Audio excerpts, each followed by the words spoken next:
like a Hellcat.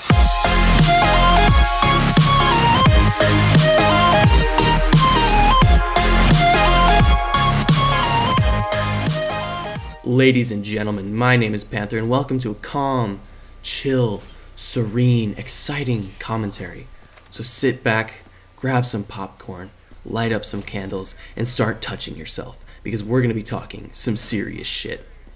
Ladies and gentlemen, DLC 3. We are all waiting for it. DLC 2 is getting really stale. Zetsubo no Shima, it's an okay map. The setup is way too hard. There's a lot of things wrong with it. There are some good things. There are some positives to this map, but there are just way too many bad things, and not many people enjoy it. So we're all waiting for DLC 3. So we're going to be talking about my wish list for DLC 3. This is what I want to happen in DLC 3. You guys can post in the comments what you want to happen in DLC 3, and let's get into this. Now, the very first thing that I want for DLC 3 is I want new perks and new weapons. Let's go back and talk about Black Ops 2, because I think Black Ops 2 did it fairly well. Transit came out, new map, it was great. Just kidding. People thought it was great because it was a new map for zombies, and we hadn't had zombies in like a year. So it was good, and it also introduced new weapons and new perks. It introduced Tombstone. Tombstone was this really weird perk that like let you keep all your perks and your weapons when you down, but you had to die out, and it was really weird, but it was a new perk, and it also introduced new weapons. It was the first map in the game, and it was okay. Then we move on to Die Rise. Die Rise introduced some new weapons. It introduced like the PDW, the SVG, just a bunch of new weapons. And it also had Who's Who, which is a new perk that let you like revive yourself and run around after you die with only an M1911. It was a cool perk. Not many people liked it. I enjoyed it though. And then we move on to Mob of the Dead. Now Mob of the Dead introduced a lot of new things. It introduced like the AK, it introduced like just so many new things, and it also introduced Electric Cherry, which is a new perk that when you reload, it emits this electric blast all around the zombies and it stuns them for a certain amount of time. So if you're cornered, you can just pop that reload and then they're stunned for a little bit and you're good. It was a great perk. And then we move on to Buried. Buried was an easy map because of the new perk they introduced, and the new perk was Vulture's Aid. Now Vulture's Aid let you see where Pack-a-Punch was, where the perks were, where wall weapons are, which doesn't make sense because you know where Pack-a-Punch is and you know where the perks are because they don't change. But whatever, that's just me.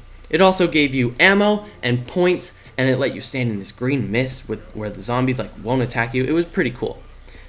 And it also introduced like the Remington pistol and just like a whole bunch of different things. It also introduced the time bomb.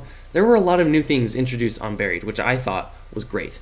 And then we go to Origins. Origins was the pinnacle of zombies. Origins is probably the best map according to the community. Why? Because it introduced so many things and it's just a complete wrap up of everything, and it was great. It introduced like the Scar, the Scorpion Evo, like just a whole bunch of weapons that we haven't used before, and it also had like the MG08.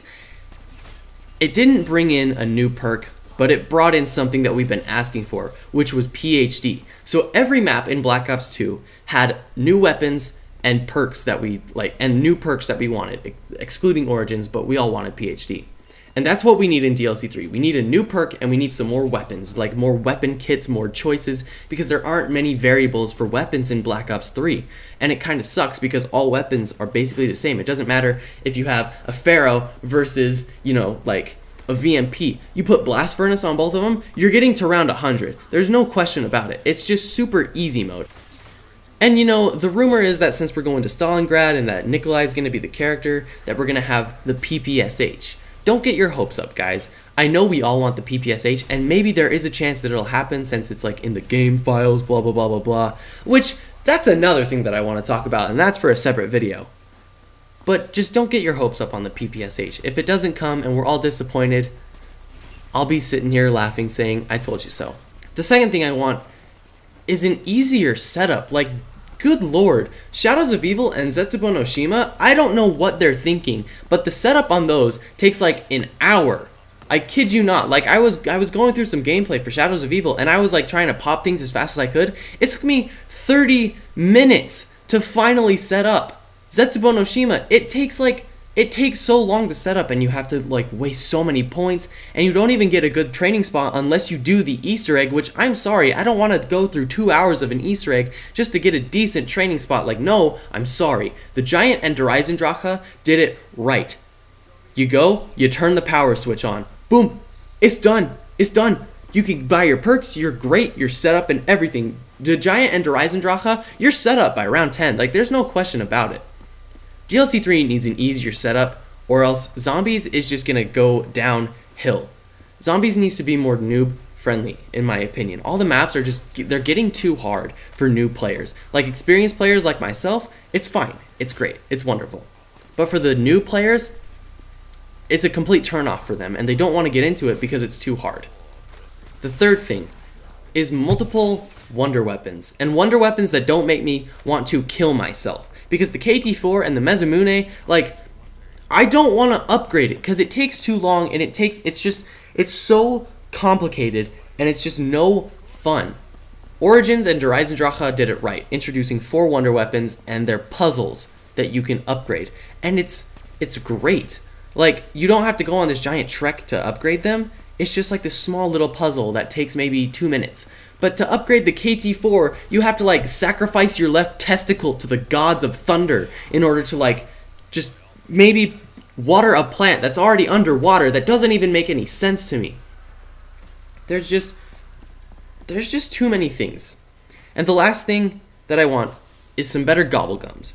Now, each DLC introduces 4 gobblegums, which means we've gotten 8 new gobblegums in each DLC. And let's be honest, most of them suck. I don't think I've used a single DLC gobblegum. The only one that I've maybe used is Head Drama because I accidentally put it on one time and I completely wasted it on round 2 because I'm an idiot.